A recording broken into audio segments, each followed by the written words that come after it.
And it's actually from the book of Esther in the Bible, of all places. It talks about Mordecai, who was a leader in that time. A leader is also a light in the darkness. I think differently, and now I believe in myself because I'm around him, and I think even more is possible.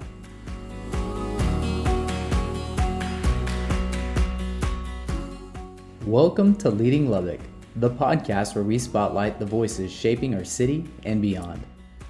Each week, we bring you inspiring stories and thought-provoking conversations with leaders who are making a difference in their communities. What makes this journey unique? Every guest is nominated by someone who's already been on the show, creating a chain of leadership that reflects the power of connection and community. Join us as we explore what it takes to lead with purpose and impact. This is Leading Lubbock. All right, today we got Jurrien with us. Man, Jurrien, thank you so much for being here today. I'm looking forward to this. We've gotten to chat a little bit before this started, and I can already tell just by the way you present yourself, some of the things you're talking about. Man, you got leadership just written all over you. And tell me again, how old are you? Man, I'm 20 years old. 20 years old, man. And I feel like you are light years ahead of, especially me, when I was at 20. I'd be interested to see what I was like on that side of this table at the age of 20. So just kudos to you just on the conversations that we've already had. And man, I'm excited for people to hear what we're talking about today, some of the things that you're bringing, because I'd love for people to know a little bit about you. So a little bit of snippet, some highlights about Jurrien. Love for you to bring that to us so we know what we're getting into. Yeah, happy to, man. First and foremost, thank you for having me. But like I said, born and raised in Aledo, Texas, just west of Fort Worth, oldest of four. Got three younger siblings, two sisters and a brother.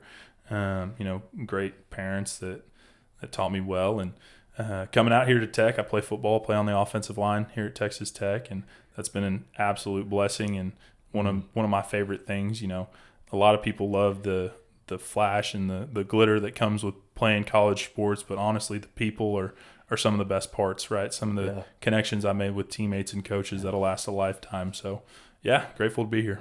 Absolutely. And you also, you've had a lot of great experiences, I'm sure, on campus and on the field, but you were nominated by Ben Lashaway. Yeah. And Ben he's not playing football, right? No, he's not on the field. Not quite. But you guys have a strong relationship through church. I think even just knowing the circles that you guys are in, man, you guys are in a great community. And to have that in college is a really big deal, to have the right people around you and in your corner. So, man, I love that guy. And it was fun having him on the podcast. And he had nothing but solid things to say about it. It was like a given when I said, hey, who would you recommend? And it was just like, I got your guy. I got the guy. Well, I'll try and refrain from saying anything bad about him. But but no, love Ben. He's phenomenal. Like you said, Lubbock is such an incredible community. One of the things in coming out here and getting recruited that I really placed an emphasis on was the right fit and the right amount of people around you, right? When you're getting recruited to play football, everybody wants to show you flashy stuff, the newest facilities, the best weight room, the best helmets, right? How good you look in the uniform. But at the end of the day, it's the people you're around and how they make you feel. And one of the things that's really true about all of Texas, but especially West Texas, is it's truly a family environment and a community that supports you. And, blessed that I've found that here in Lubbock. Yeah, it's a unique place, man. Yeah. Just a little side story of us, me and my wife, we love the mountains. So we're real big into Colorado Springs area. And she lived there for 4 years. And then her hope was to come grab somebody here and take him back to Colorado with her. And it was tempting, man. And the longer we were here, because I came to college for 4 years. That was it. Yeah. I wanted out of this town as soon as I was done with college because it was not Colorado. Yeah. And, man, we are here. Yeah. And we're here because of the people. And obviously things like this, like Leading Lubbock, choose that because there's so much to reinvest back into this awesome community. And I want people to know like what we have here. So I love that you experienced that. How long have you been here in Lubbock? Man, so I'm in, I just completed my third season out here as a Red Raider. I guess it'll be, I'm trying to think here. 3 calendar years in May. Okay. Which is crazy to say out loud, but it's been a blast. That's awesome. Well, I'm excited to get into like even maybe what's next for you, in terms of, I don't know, sky's the limit right now. Yeah. No, just like some things on the radar. Yes, sir. But I want to get into leadership. I know you've got a lot of insights in this, even at the age of 20. I mean, just light years ahead, like I said, of some people, especially myself. But what does being a good leader mean to you, and how do you think your ideas about leadership have changed over the years? Yeah.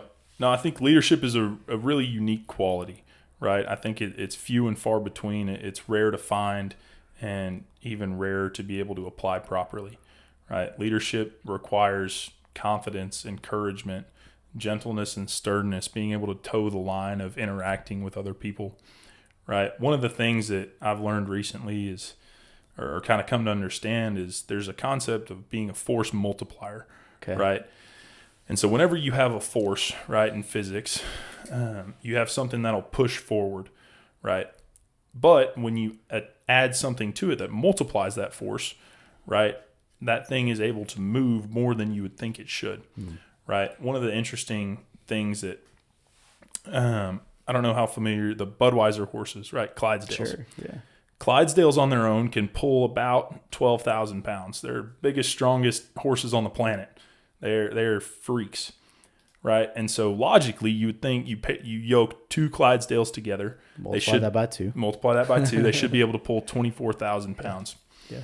The interesting thing about Clydesdale horses is when you yoke 2 Clydesdales together, they can pull almost 35,000 pounds together. Because those 2 horses both want to set the pace. And so they both push each other farther than one would individually be willing to go. That's good.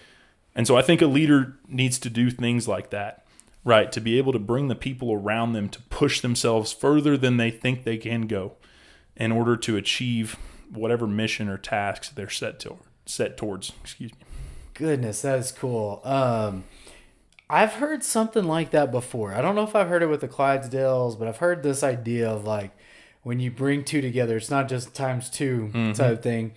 But I hadn't really thought about that side by side pushing each other forward. And I think that's really interesting because I'm a business partner here at Clear Arc Realty with a good friend of mine. And I could see that show up sometimes.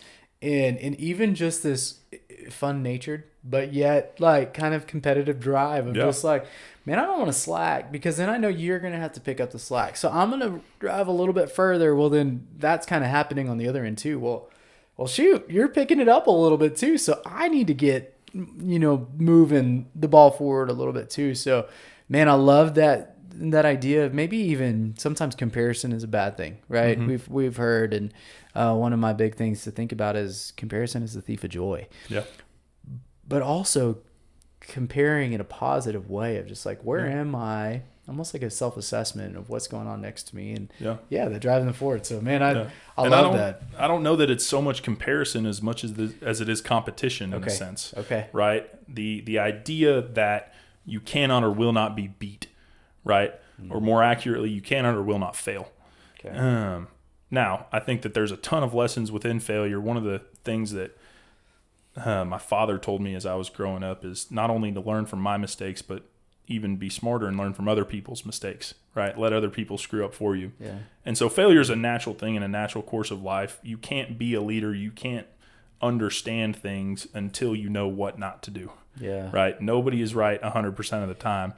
But I love the idea that one person, one leader can bring whoever they're in charge of, right? Whether it's people next to them, whether it's a business partner, right? Or whether it's, employees, or whether it's a quarterback leading an offense, right? How do you get the best out of all 11 guys on the field to do their job as well as they can do it 100% of the time in everything that they do, right?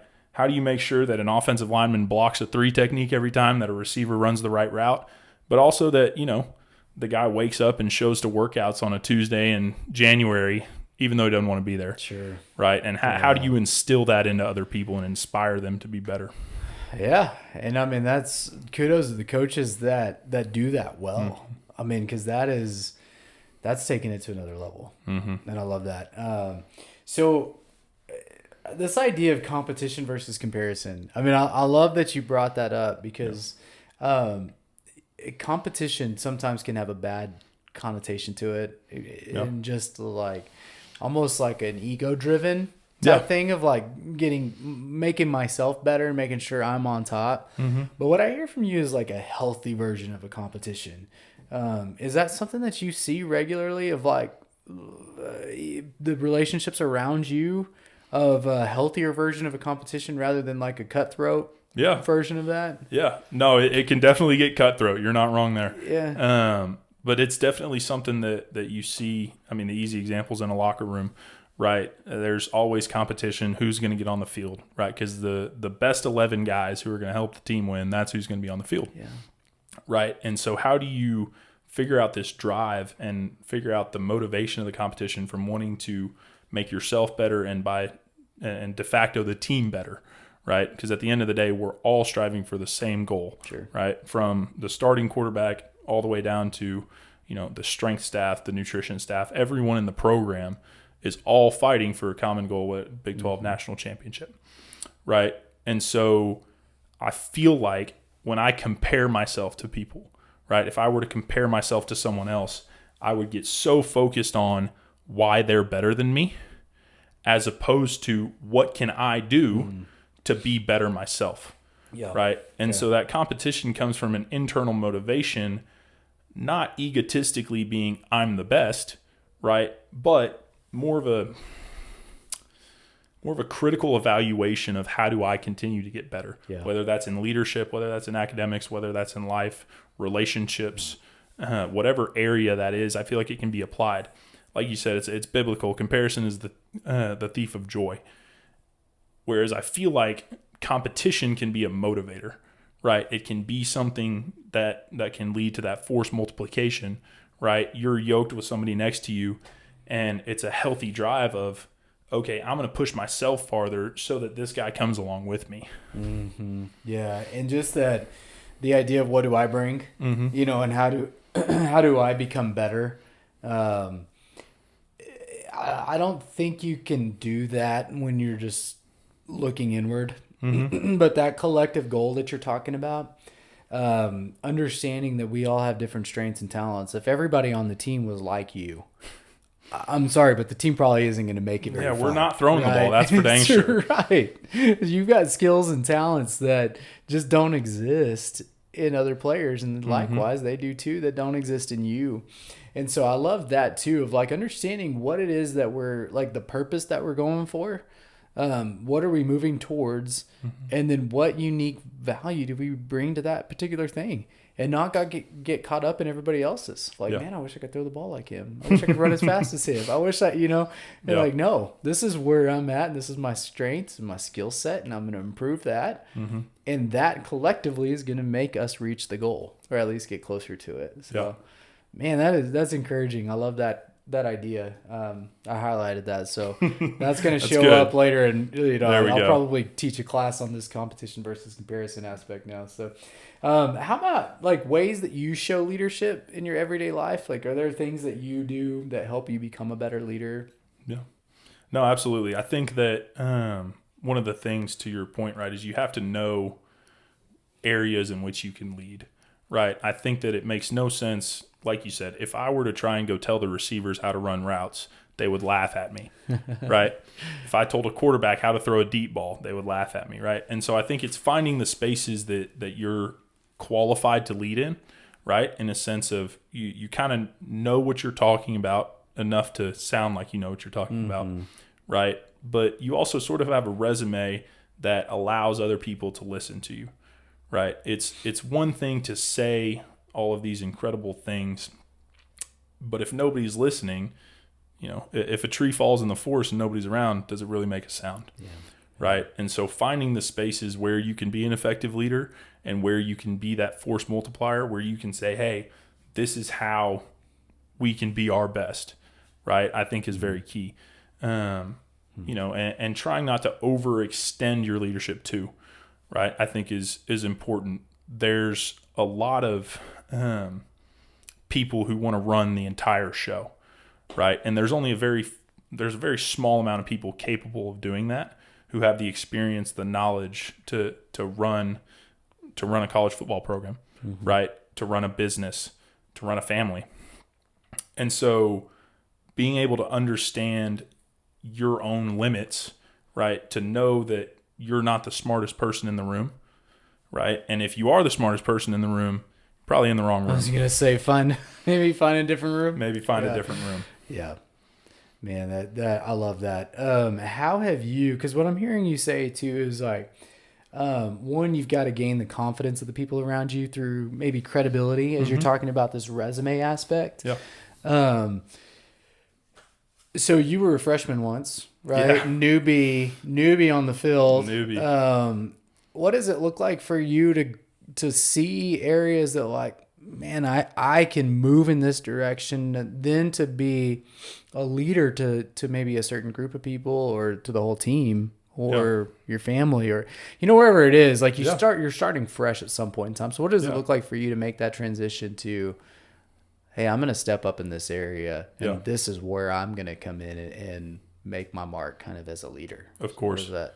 Yeah, I think one of the key things to that is a little bit of patience, right? Knowing that it might not be your time, right? When you're a freshman,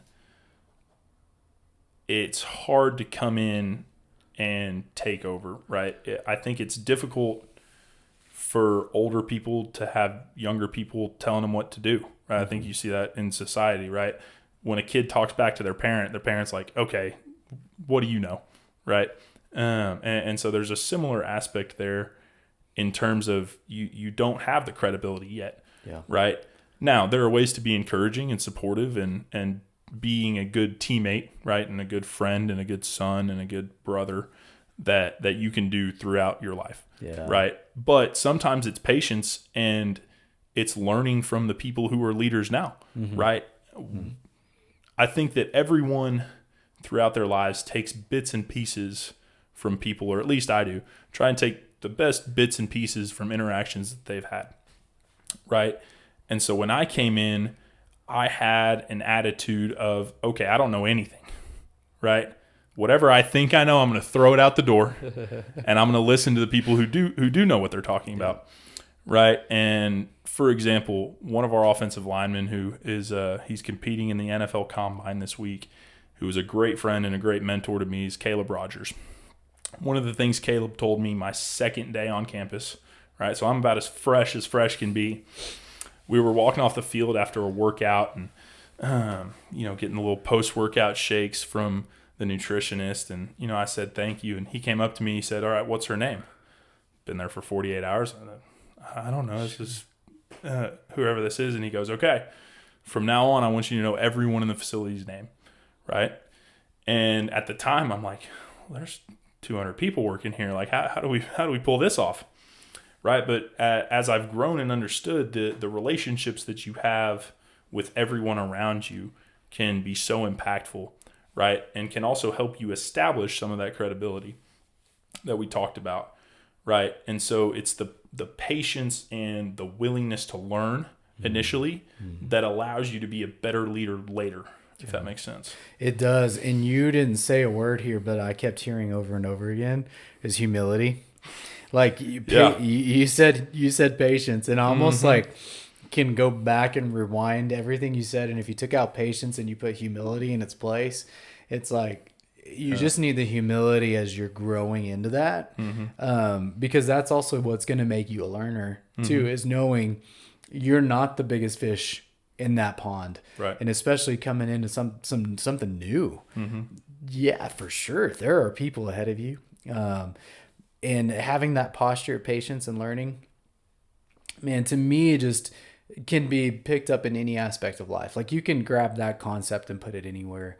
And I think some of the best leaders are those who were the best learners, that those who were the best at waiting for the right time. But in that waiting, they were observing, they were learning principles, they were applying the principles, they were repeating those principles over and over again until it became second nature.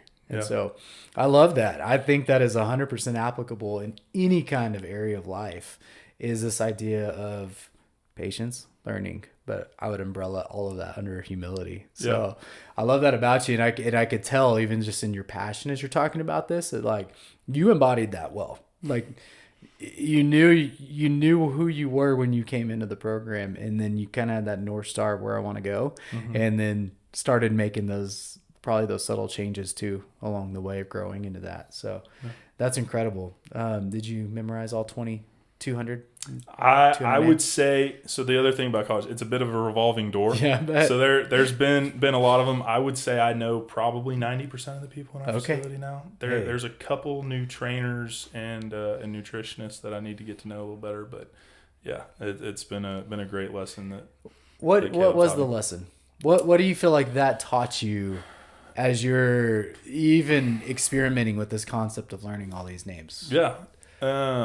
I think more than anything, you create sort of a network within the building of people to talk to. Yeah. Right. I think it's so easy to get sort of lost in the routine of college football, right? And you get lost in, here are the guys in my position group and here are my friends on the team, and you kind of get tunnel vision of just going forward. And so it opened your eyes to all of these new people and new experiences and the ways that they can help you, right? Because like I mentioned earlier, everyone in the program we're there for the same goal, right? We're all trying to win a national championship. And so it's a phenomenal lesson to learn. On top of that, it's intentionality, right? I think that is something that's lost on a lot of people, is being intentional with your relationships with the people around you. And can really help you out later in life. Yeah, and what I love about that too is that people have a story, and when you start calling them by name, you're connecting even kind of a bigger picture to them. Yeah, and I love that too, of like everybody, is all there for the same goal, same purpose, and it may just be that their job doesn't seem like it, and necessarily their title isn't like as glamorous, and yet. There's all these stories that are all intertwined. So, man, I love that intentionality a lot. That's awesome. How about in an important moment in your life that shaped who you are today? Was there anything that took place that has kind of helped that move forward? I would say life is an accumulation of events, but one of the larger ones, I suffered a knee injury. Excuse me. In September of 2023. Been a while now. Okay. So it was a Wednesday practice, and my knee popped and didn't feel great. And so, long story short, went up to the training room, had an MRI later that evening, and come to find out that a piece of my femur bone, the end where it connects to the knee, broke off. No way. So I spent the better part of 8 months on an organ donor list, a cadaver donor list, waiting for a chunk of cadaver bone so that I could get a partial knee replacement. No way. Yeah, so it's a surreal experience. Would not recommend. Okay, no, I don't want to go on that list. Yeah, so grateful for the entire medical staff, both here at Texas Tech. Had my surgery out in California. Super grateful for all of them, and blessed to sort of be back in a sense, right, fully healthy. But one of the things that taught me, right, is being able to separate my identity from the football field, right? For the longest time, and I think a lot of people feel this way, is they measure themselves based on the success they've had in whatever sphere they're in, right? And so to have something that has generally helped define who I was, especially for the last 10 years of my life, suddenly be gone in a sense, right? And gone with such a level of uncertainty of, we were waiting by the phone at any point in time. They called us, said, hey, you got 48 hours to get out here for surgery, right? And so it's a weird feeling, right? And so that helped really give me an ability to separate myself, to humbly remove myself from being a football player and start thinking about who I was as a human being, as a person, right? And allowed me to have sort of a more eternal perspective, whether it be faith and spirituality, whether it be relationships with people in the building, and just life, right? Teaching you how to respond to adversity and who to lean on and, how to get through hard things in life. Yeah. I'm sure there's a lot of things that came out of that season. As you're talking about sitting and waiting. I mean, I think waiting is a big aspect of growth. Yeah.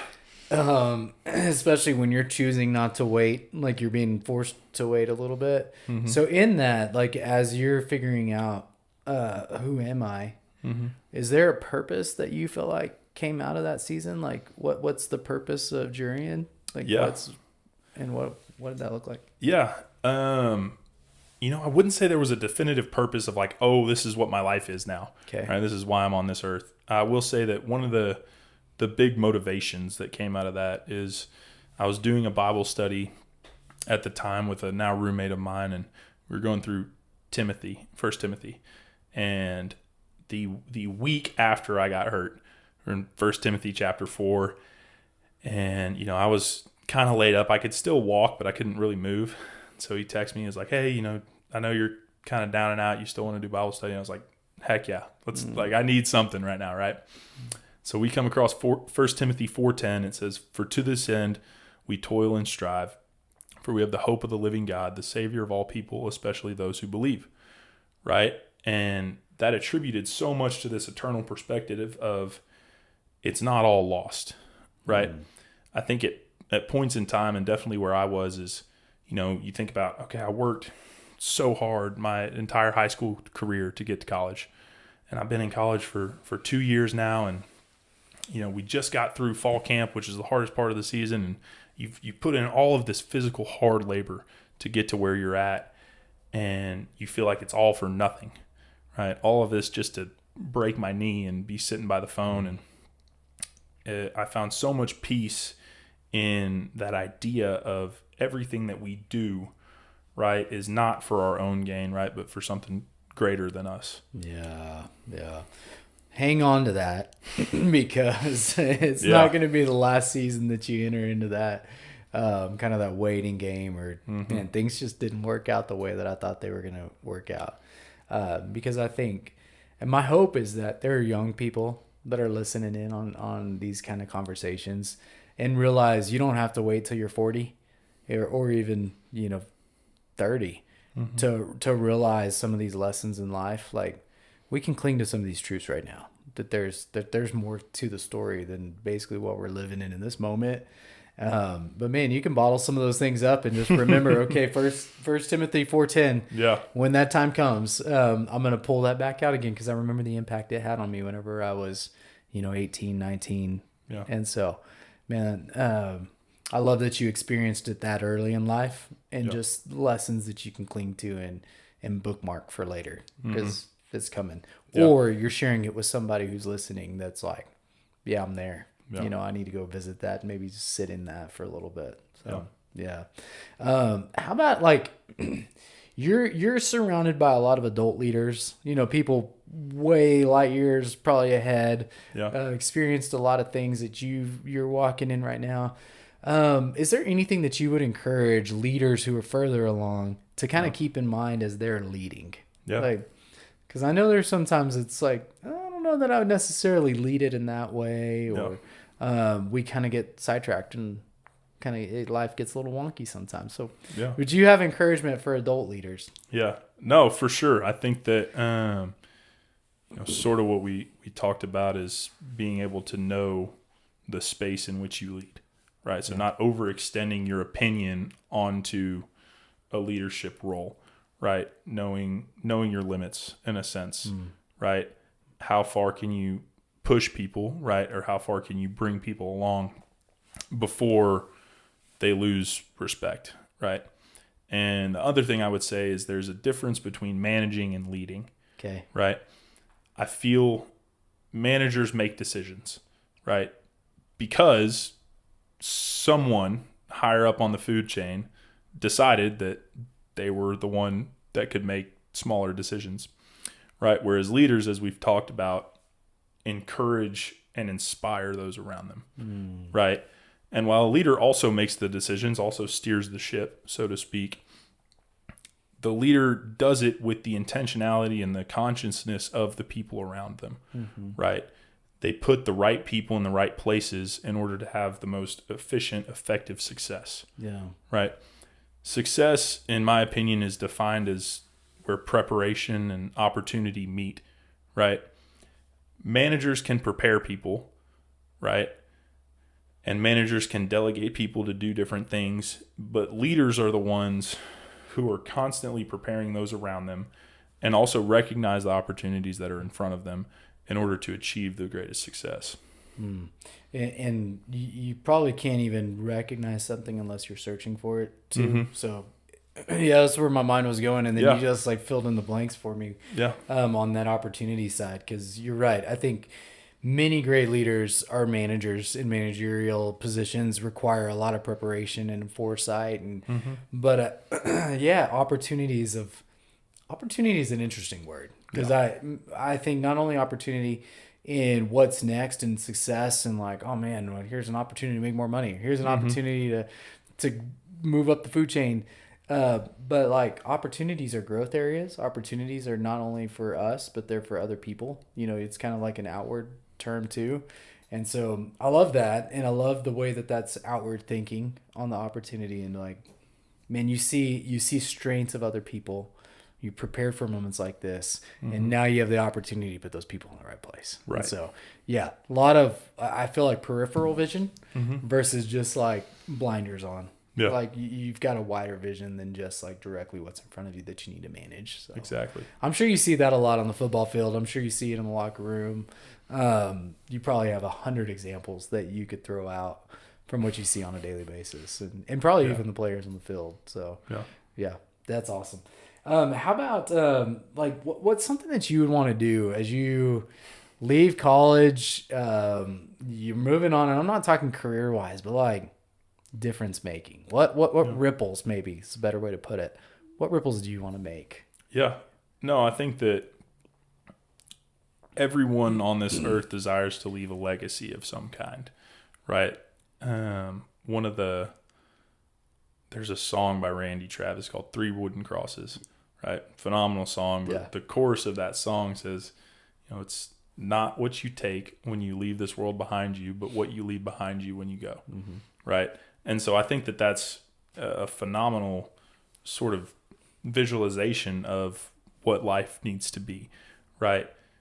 Sometimes people will remember what you did for them, but more than likely, people are going to remember how you made them feel. Yeah. Right. And so being able to impact people in a way that they remember you for being a good leader, right? For being a wise person, for being a kind person. But, personally and spiritually, I think that if the only thing that I do the rest of my life is turn others towards Christ, I will have had a successful time here on earth. Right. Biblically, we are called to be the city on the hill, a reflection of the beauty and the grace of Christ to others. And, I think that part of that verse and sort of that eternal perspective of having something tangible taken away from you allowed me to see, okay, I am a football player.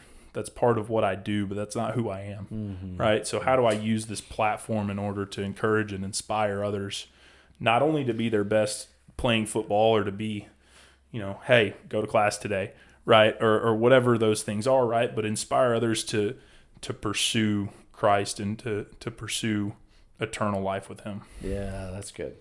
One of the things that like blows my mind is when God wants me to know something, he repeats it over and over again. Like that's just a communication piece. And that is something that's been on my mind a lot lately, is this idea of, man, at the end of the day, at the end of my life, I just hope that it's more of the impact I made rather than the money I made or the advancements I made. And a picture that I've had in my mind, this is getting pretty vulnerable, but is me on my deathbed. And I hope that my kids aren't bringing me my portfolio and opening it up and being like, hey, Dad, check out that number down at the bottom. Look what you did. Yeah. Way to go, Dad. But I hope that room is filled with people that were like, man, that one conversation we had that one time led me to talk to my brother about that, who talked to his son about that, and you wouldn't believe how that changed him. Yeah. And it's not in a prideful way. It's not like I got to make sure like all these check marks are marked off, but really that's my hope, is that it is more legacy driven, and that somebody just can point back and be like, you didn't change everything about my life necessarily, but this one thing, you really, really got me thinking about that. Like, hey, there you go. Yep. Like, that's a win for sure. So that's a great eternal perspective, far beyond like the right here, right now, the circumstances. I hope that's something that never changes in you, because that is such a valuable thing. And honestly, I wish way more people thought that way, because what a world this would be. Yeah. So what about what's next for you? You have an idea of what career-wise field you want to go into? I first and foremost, I'm going to ride football as far as it's willing to take me. That's great. Right. Yeah. I was hoping you'd say that, because I want to keep watching you, man, and see where this goes. If that is, riding out the last couple years of eligibility and going to win a national championship at Texas Tech, okay, fine. Let's do it. If the Lord wants to turn me into a first-round draft pick in the next 2 years, that's okay with me too. Totally possible. Right. Yep. Miracles do happen. But no, I mean, life beyond football looks very interesting in a lot of different ways.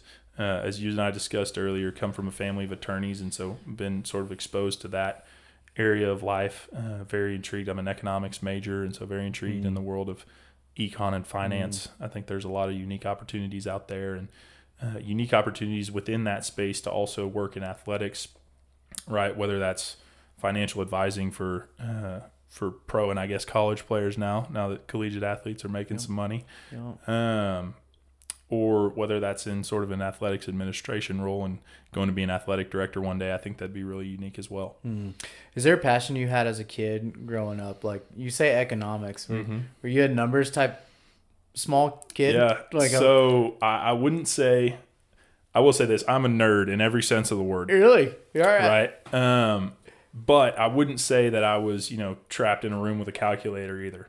Right. I've always been a big fan of math, more as opposed to reading and English, because math offered an objective, finite answer. Right? There was one answer, and this is why it was the answer. Let's get there. And it doesn't matter who thinks that. Why do you think the author wrote it this way? Yeah. I don't know what the author was thinking. Yep. Right? And so, always been mathematically inclined. But the other thing is, and kind of what we've talked about, I love people. Right? I love understanding why people do what they do and why they make decisions that they do, and how to help them make the right decisions and how to make the right decision yourself. And so what I found is, in my opinion, economics is a beautiful marriage of the mathematical representation of why people do what they do given a certain situation or given a certain amount of finite resources, right? And so that's sort of what led me into that career field. Growing up, I wasn't like, oh, I want to go do econ. Yeah. Right. I don't remember if I had kids are like, oh, I want to be a fire truck driver or something like that. I don't know that I necessarily had one of those, but yeah. Yeah. Oh, that's interesting, because it's like, A plus B is not equals C or F or W. Yeah. It's like, I've always been, the reason I asked that too is I was a math nerd growing up. Yeah. But not the same way you are, but I could see like the way things added up in my mind, and even we'd play a card game and it'd be like, oh yeah, that number equals blah blah blah, and I could just like, or license plate numbers, okay, it's FJD 3710. Well, 3 plus 7 equals 10. So and so just little stuff like that. No, similar. And your mind kind of works in a different way. Well, that's awesome, and I love that you have this two-sided component. You have one that's the very objective side of things, and then you have this subjective, like people are not objective. No. Like you said, why did the Far author from think it. that way? So you start melding those two together, and it's really cool that you can marry like this love of numbers and economics plus, you love people, and I could tell even just in the conversations that we've had.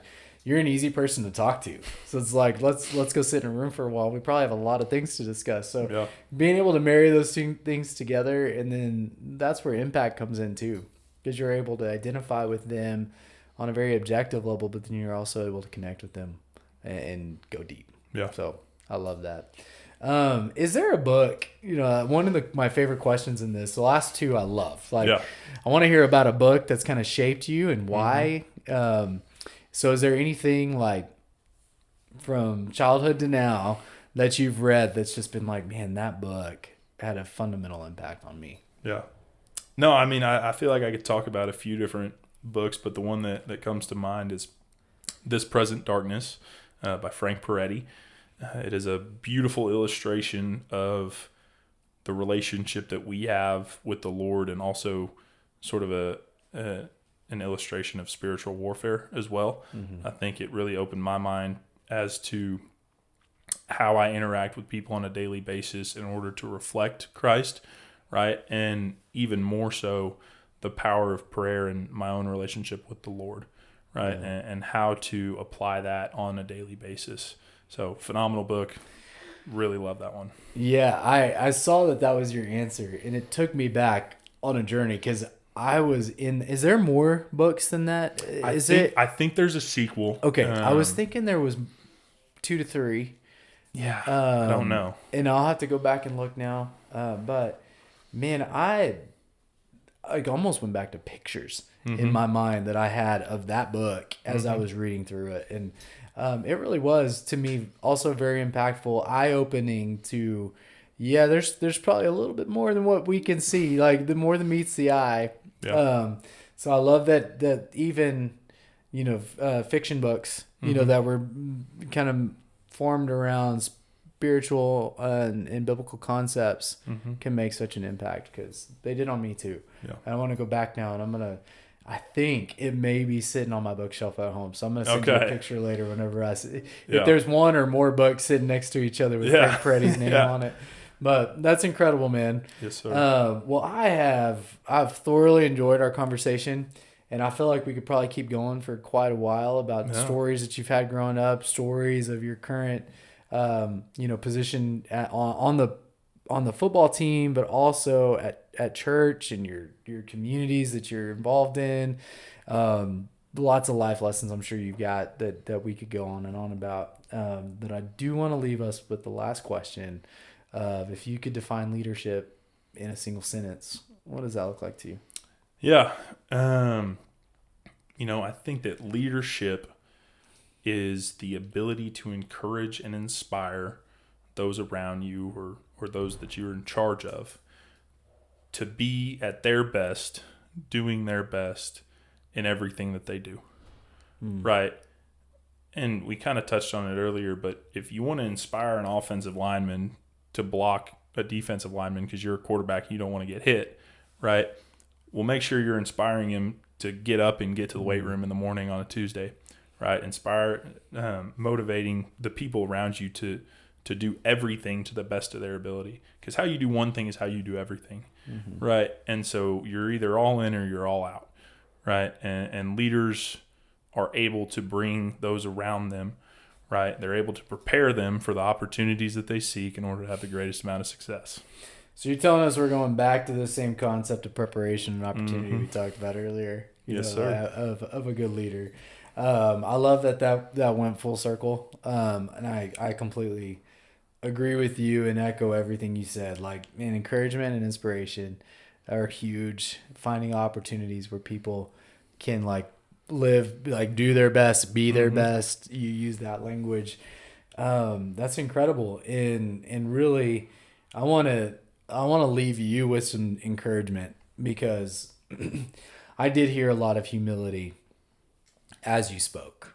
And I feel like there's a lot of leaders, whether they're in their 20s or whether they're in their 60s, that kind of have a pride about the way they carry themselves. And one of the things that I love about our conversation, and with pretty much everybody who's been on the show, which is incredible, is there is just a humbleness about who they are, the way they carry themselves, the service that they bring, the inspiration, the encouragement. And so, man, you are leading the way. I hope that people around you recognize that, and I'm sure they do. But keep doing what you're doing, man, because it's incredible, and it makes sense why Ben. I won't say everything he said about you because we can't. No, I'm just kidding. But he had a lot of great things, and now you can clearly see why. So, well, I appreciate that. Thank you for this time. This was wonderful. Thank you for the kind words, and yeah, you bet, man. Well, I'm looking forward to watching where you go from here. Yeah, it's gonna be fun, and just to see even where you end up in 20 years from now, and catching back up on what's great about this is recorded. Yeah. So you can go back later on and be like, oh man, I said that thing. Look where I'm at now. Or, it's just really neat to be able to document stuff like this and capture some of these moments of your life. So I'm glad we did it. Yes, Thanks sir. for being on the show, man. And looking forward to our relationship moving forward. Yes, So sir. glad to Thank know you.